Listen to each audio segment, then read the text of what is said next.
বাংলাদেশের একমাত্র superstar, megastar, global star, যার উপরে বাংলাদেশের ইতিহাসে কোনো সেলিব্রিটি হতে পারে না, সেটা হচ্ছে বাংলাদেশের কিং, একমাত্র সাকিব আল হাসান।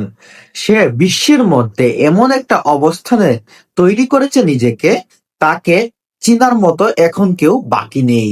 রোনালদো থেকে শুরু করে বড় বড় সেলিব্রিটি যারা আছে, তাদের কাতারে পৌঁছে গেছেন সাকিব আল হাসান।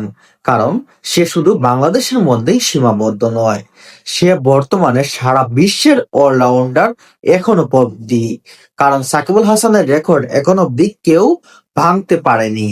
সাকিব আল হাসান একাই বাংলাদেশের ক্রিকেট দলকে এগিয়ে নিয়ে গিয়েছিলেন অনেক দূরে, কিন্তু কিছু সমস্যার কারণে সে বর্তমানে বাংলাদেশের ক্রিকেট টিম থেকে অনেক দূরে সরে গেছে।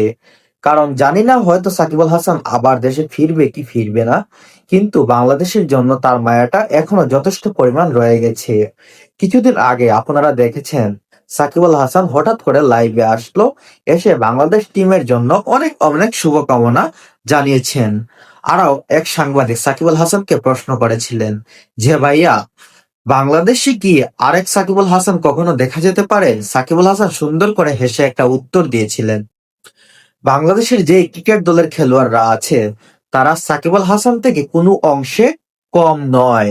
তাই আপনারা তাদেরকে নিয়ে গুরুত্ব দিন। আপাতত আমি যখন নেই, ইনশাল্লাহ আমি খুব শীঘ্রই ফিরবো আপনাদের মাঝে।